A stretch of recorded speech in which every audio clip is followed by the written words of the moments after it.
All right, we're live. Hi, everybody. Hey. This is Amy Pavato, chair of the USPC, the U.S. PropTech Council, and CEO of. Facilimax, yes. All right. Facilimax. We're here to chat about Cultivate, or the things that we're hearing today, and we're in the lobby at the JW Marriott in Austin. Very excited to have this conversation. One thing we talk about is centralization. Oh, yeah. You've got a big, huge product that helps out with the centralization side of things with respect to data.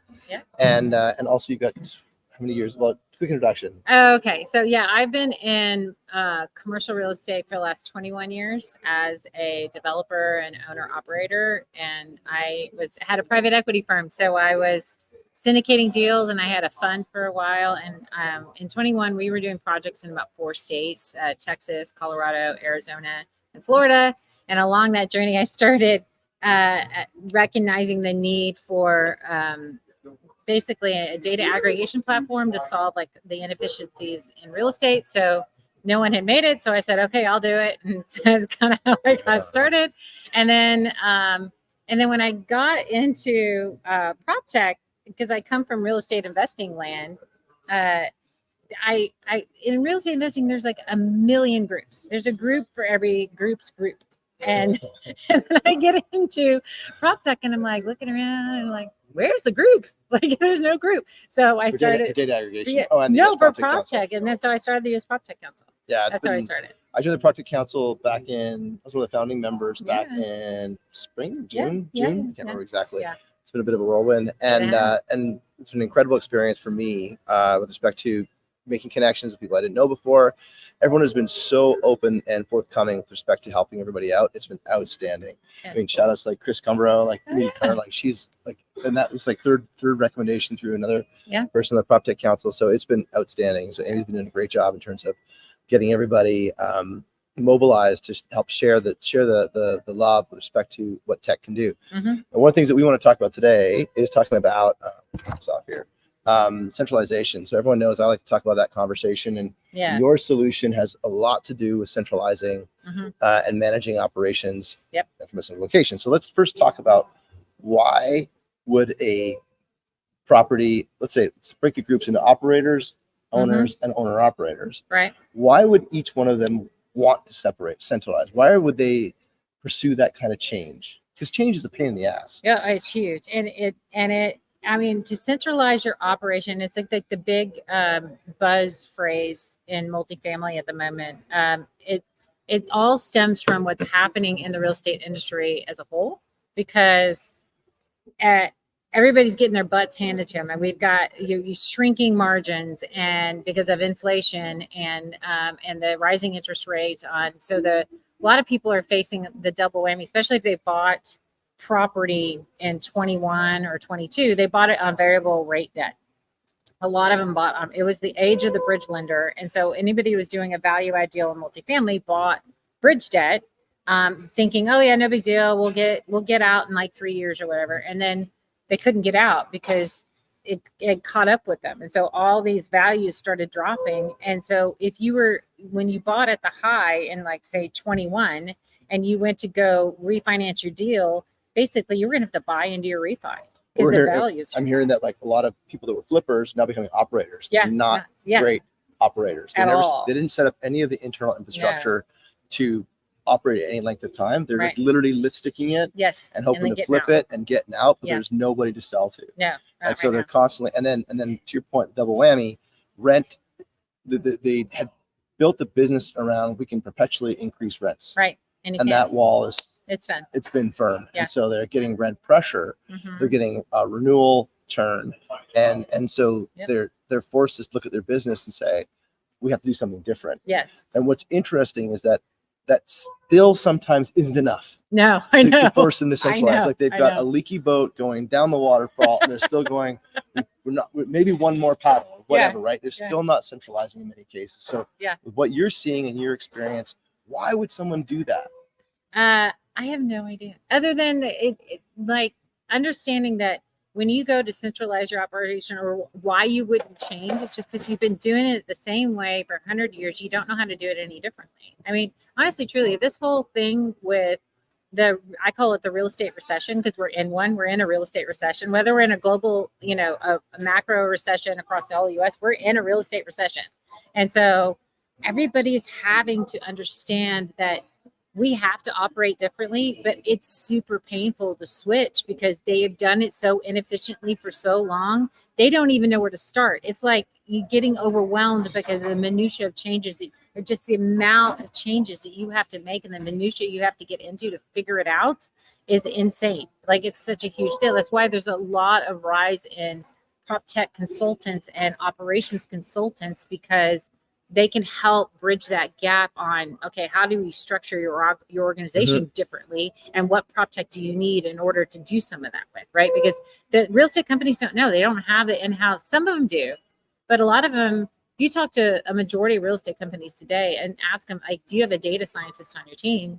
99% of them will say no, right? And so how can you, even on that one level, like, or how do you optimize certain things when you don't even understand what your tech stack needs to look like? Well, this gets into the conversation. So I've had a bunch of conversations with various different varying, I'll split them into 3 categories: the owners, owner operators, and then the operators. Right. And I found that the owners are, like, especially when they get like the 100,000 units territory, they're inclined to have some sort of infrastructure around data science, as an example, because they ultimately are the beneficiaries of any sort of change that you might activate. Right. Because they own the assets. Right. Yeah. And like you see, like what we're seeing from an operator, or just the pure operator's perspective, from a fee operator, they are inclined, but in the long run.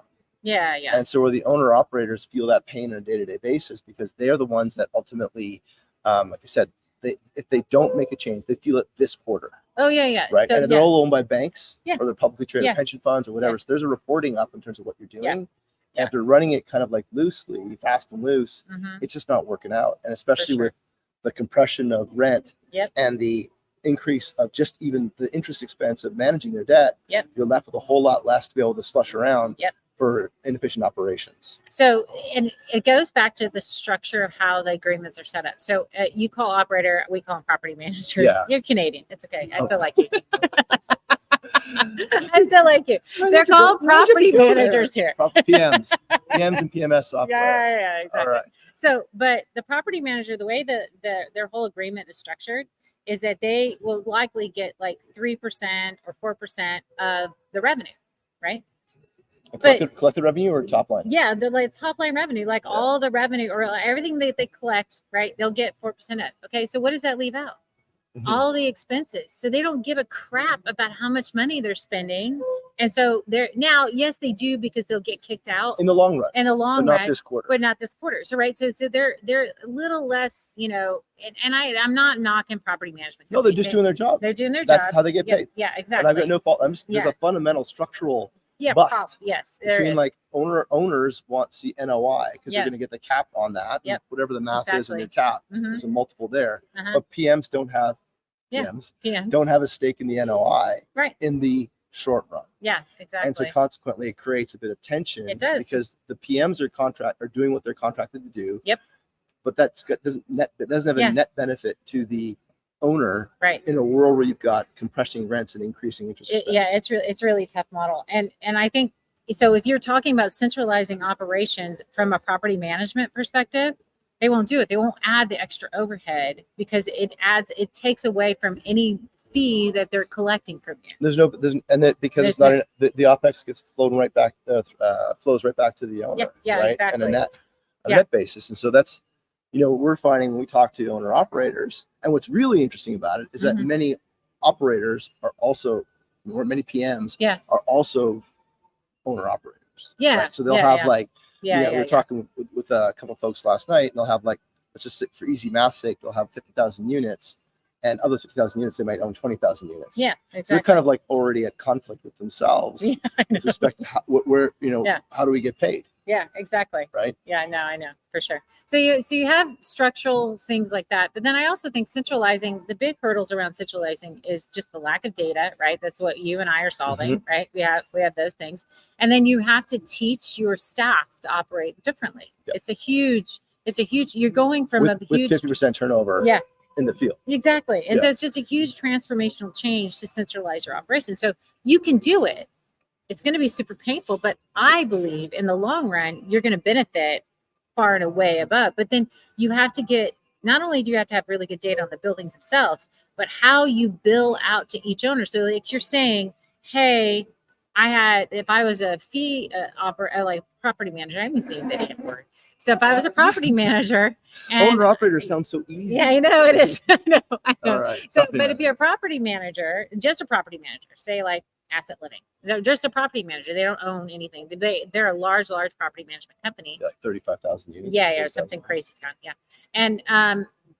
and if they have to get approval, they have to manage the different owners and asset managers. So they might be in the same market and have 10 different owners, right? So how are you going to centralize your operation and then make sure that you're billing correctly to each of those 10 owners and who gets to benefit, right? So there's this whole structural component around that hinders centralization. Unless you're an owner operator, you can do it. Right, not a problem because you own all those assets. You're managing up as one boss. Whereas, like the owners have like 10. Yeah. If you're just a pure owner, you've got 10 PMs to deal with. If you're a PM, you've got 10 owners or 100,000 owners to deal with. Yeah. And then if you're an owner operator, you have the buck stops there. Yeah, exactly. And so they're the ones that are worse in our conversations. They're getting a ton more.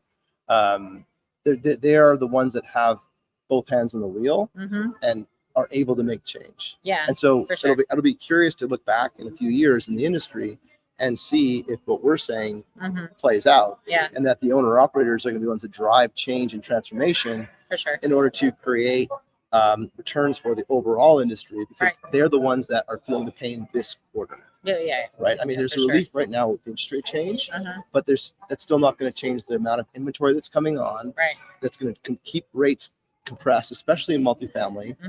Renewal rates are kicking around 50%, which is like the cash forecast on long-term, your revenue forecast on a long-term revenue to interest rate, I'll say gross margin before OPEX is really hard to figure out at 8% turn and compressed rates. Oh yeah. I mean, they can't make their mortgage payments. Yeah.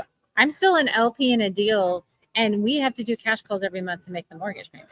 It's a workforce housing in Houston, Texas, and it's insane. I owned 9 units previously, 10 units before, and I had to exit all of them because they were cash flowing negative. And I'm like, this is not the business that I want to be in. And I lost money overall on the I lost money on a capital basis because I was like, they sold for less than what I paid for like 6-7 years ago. Yeah, and they're condo units, right? They're for rent, and in that same model, the operating fees were going up higher than we'd originally talked about. Rental rates were difficult to change because of all the things that go around, because everything favors the tenant or the resident. Right. And so with so many constraints that we weren't able to change and have an effect on, ultimately drove an exit from the market for me, because we're unable to actually realize the investment forecast that we kind of bought in on. Yeah, for sure. Right? I mean, everybody's models had to flip at 180 if you underwrote a deal in 2021, that underwriting was out the window, not good. It's fictional. I mean, it was just, and you were writing it. I mean, people are even being conservative. I love that. I can underwrite conservatively, right? But they were like keeping the cap rate the same, even though Jerome Powell was saying, hey, we're going to raise interest rates, right? And so, and he told everybody what he was going to do. But if you so for us, we bought in March of 21. Yeah, and you had a year of good living. Yeah, and then the Feb 2. Yeah, exactly. It still started going, and we're like, oh hell. Yeah. So it's So now you're just trying to figure out how do we get how do we survive till 25 and figure out a way to where we can ease off on the pressure. But it's gonna take years to work through it. I mean, the 2008 crash. I mean, we didn't see the property values drop enough to where it was a good sense till 2010. That's when I started buying multifamily, and we were getting them at really cheap rates. And then it kept going till like 2014. So it was a 6-year lag of this. Well, it's the term of it's debt term. Yeah, right? Exactly. It's debt term and refi, and you get the money. Yeah, exactly. And so it's becoming. So all of this is driving pressure to centralize. Yes, for those that can. Yeah. And then they are doing it still at a bit of a trickle. But and I think it's the good thing that what you and I are doing from a tech perspective, but what they need is the roadmap. They need to know, how do we go from here to here? What does it look like? And can you draw us the path? And if you draw us the path, we'll follow. But every use case is different. So that's why the prop tech consultants are super useful, because especially the ones that know the business, like Chris, who knows the business in and out, multifamily, can outline exactly, you need to do this and you need to do this, and your digital infrastructure sucks, and you're going to have, but we can get you here but you have to install things along the way in order to do it. Well, I think the good situation they've got now is because of all the consolidation that's happened, asset living, talking about them, like they've knocked down a ton of different, they consolidated a bunch in the last 2-3 years. Yeah. And all of that is put them in a position that they can benefit from that sort of consolidation, even though they're operators. But that consolidation is happening all across the landscape of the kind of personas. And that is really, they're big enough that the lemon's worth the squeeze. Right. I mean, I feel for those people who have the dispersed rental portfolios. Scatter site. Oh my God, they are in so much pain. Well, what's funny is that happened from the fact that everyone was trying to buy, and there's only so many buildings in downtown Austin. I know. And so they ultimately ended up buying all around. And the rule of thumb was that I can just always get the people. Right. And now you don't have the rents and you don't have the people. Yeah. Like when we talk to folks in Texas, it's a real problem with labor. Now, if you've got buildings in Kentucky or Alabama or Missouri, whatever, you're having less of a problem with labor availability. So you're not feeling the pressure to change, and your OpEx your salaries aren't going up as high as they are like they are in Texas or California or Nevada, Arizona, like Sunbelt. And so they're probably going to change a little bit slower. Now, what I'm finding really interesting, I don't know if you're hearing this, is that the more folks I talk to in the Midwest, the Midwest is like not waiting for it to happen to them, right? Really? Like the folks in Indiana, Minnesota, Pennsylvania, they're like on this. They're like, no, I don't like what happened in the Sun Belt. I don't get caught with that kind of cost infrastructure. Interesting. They may have the cost infrastructure of let's say a non-Sun Belt state, but they've seen it happen everywhere else, and so they may move faster than the Sun Belt states.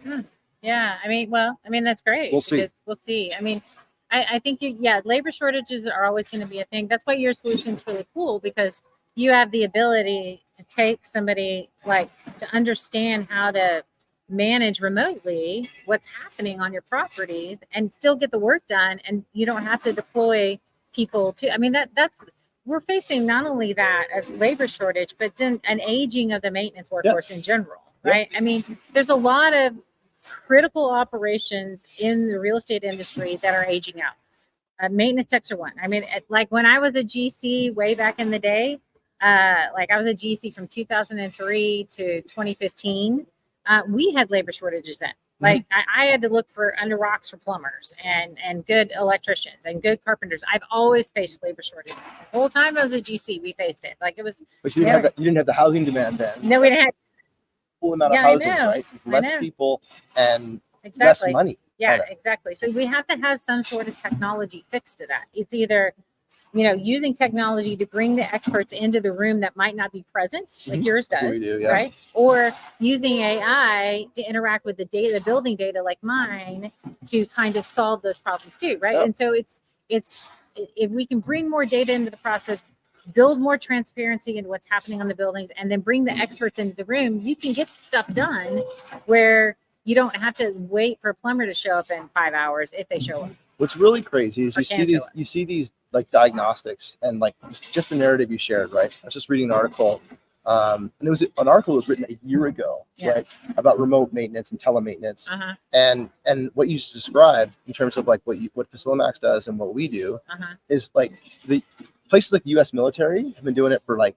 years, right? The U.S. military is using remote maintenance when they're setting up, they're helping coach the Ukrainian army on how to repair certain things, and they're doing this all virtually. So I mean, the conversation around, of course, we've seen it in industry with respect to field and heavy infrastructure, because the people just couldn't get there.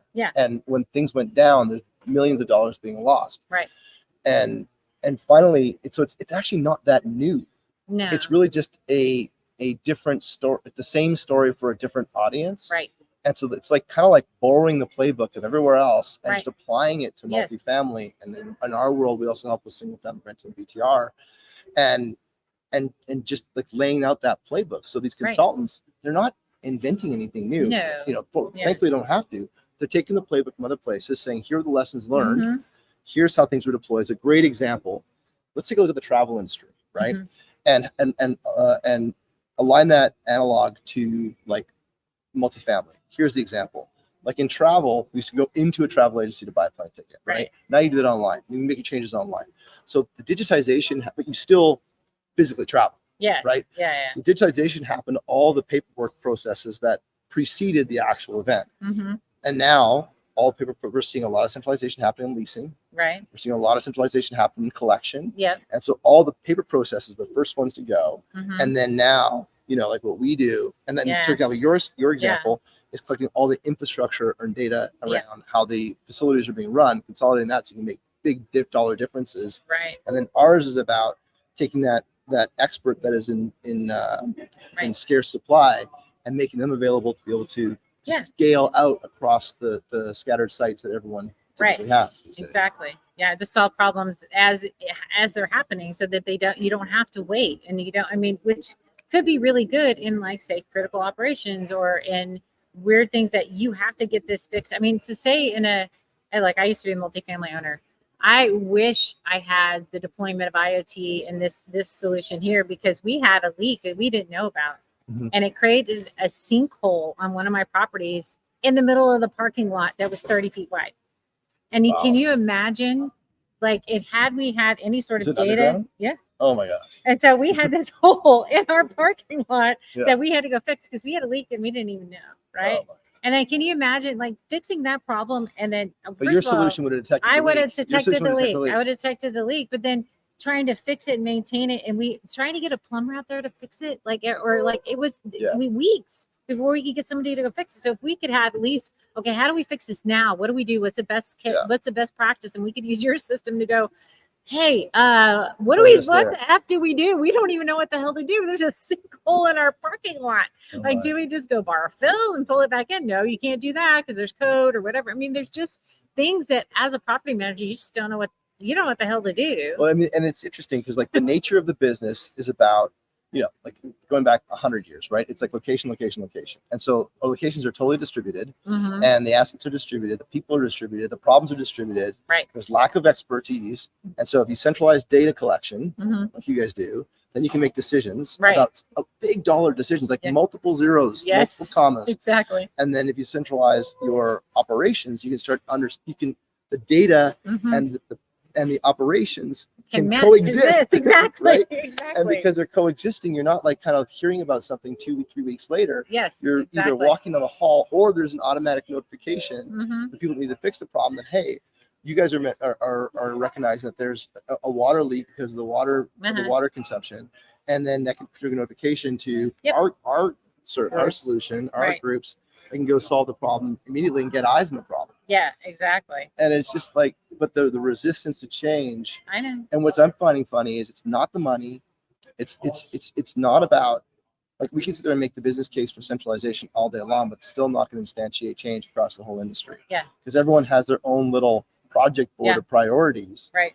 And centralization feels like something you can kick down the alley. You can't even kick down the road. Yeah. But for some, it's not. Yeah. No, right? I think it's everybody didn't want to change their operation. No joke. I think a lot of the old guard real estate is just waiting for the interest rates to come off so they can ease off so they can go back to work as usual, like business as usual. Let's just operate stupidly for the rest of our lives. Right. And I really think it's stupid. Like not using the data. They can blame somebody else. Yeah, they can. They always point fingers and we can go back to that crazy time. I was just hoping this recession, no offense, y'all. I mean, look, I'm a real estate owner. It sucks at the moment, but I was hoping it would last a little longer so people had to change the way they operate. They had to really structure changed. The structure. Well, and who knows that this interest rate change might be just election related. Yeah. Like, I mean, everything is kind of manipulated as we lead up till November. Yeah. And so it'll be curious to see how it all looks, how it all shakes out. Because it could be just, that 5%, that 0.5% will be the only change for a while. I don't know. It's speculation. I mean, it's just also the nature of prop tech. Like in the other tech industries, right? They come up with these big, huge ideas.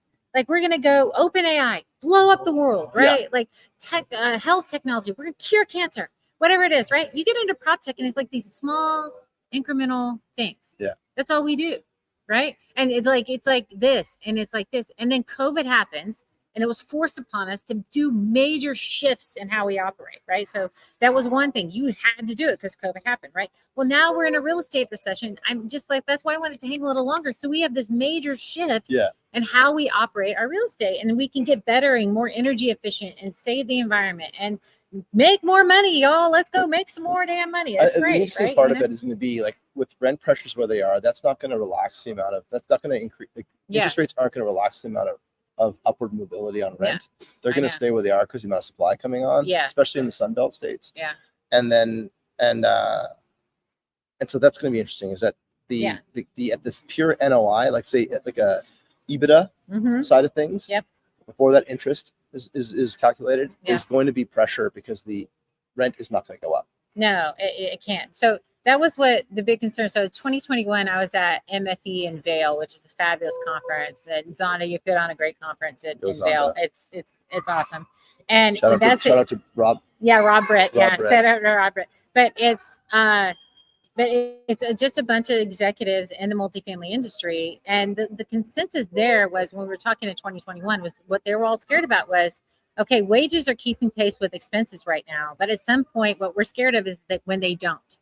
And that's what we're feeling right now. Wages are not keeping pace with the expenses from the multifamily industry. Therefore, you're getting squeezed, right? That's what everybody was like, oh, please, Lord, please let the wages keep pace. But, because then you could just put, you keep your margins going so you can pay the bills. It just goes like that. Yeah, but it didn't. It went the wrong way. So now that's where we're at. And you're right. We're going to be in this grossness for a couple of years. I mean, unless, they're not going to bring it down as fast as they shot it up, and it's going to stay there. So everything kind of needs to adjust and work its way out of the system. So people who bought wrong at the height of the market on variable rate debt, they're going to get their butts handed to them, and they're going to have to take a haircut, and they're going to have to sell the thing because it's coming due in 3 years or whenever. So 2021, when they bought like we did, it's coming due, and you can extend a little bit, but at some point, 2025, 2026, the reckoning is happening, and people are going to have to figure out what they're going to do with their lives. And it's not just the truths around just the rent, the amount of the shortage of supply, the rent that you can charge, the cost of your interest, of your debt. There is also a whole lot less people. Yeah. Like you've got an aging out of the service population. So folks in the field, so the ability to actually take the measurements, react to the measurements. What you guys do. Us act on the measurements and do something about it. All of those things.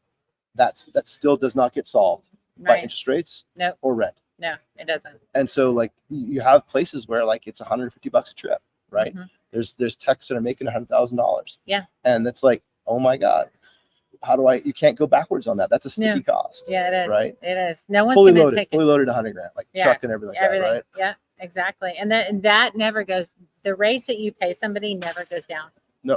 So if they accelerated at this point, you just have to adjust your cost models. I mean, I will tell you, back in the day when I was a multifamily owner, and we first started in 2010, if my operating expenses were more than like 45%, I was like, there's something wrong with me. I'm not doing something right. Now in workforce housing, it's at 70%. Wow. No joke. I mean, we were underwriting in 2021 to 50%.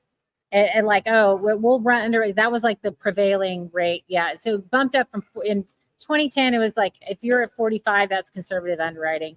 And then we got to like 2020, it was like 50%. It is now at 70%. You're operating. So now you can't. So that's the reality. That's a whole third. That's a whole extra third. That's the you can't pay a mortgage. Margin. Yeah, you can't pay a mortgage. So you're paying out cash. Yeah. Welcome to the investment club. Yeah, no. Keep writing checks. Exactly. Great. Exactly. Let's wrap it up. So, all right. 2 things you want people to hear on centralization. How you guys help it out? Yeah. So I would think it's you're going to have to change the way you operate. Yes, it might be painful initially, but it's going to save you in the long run.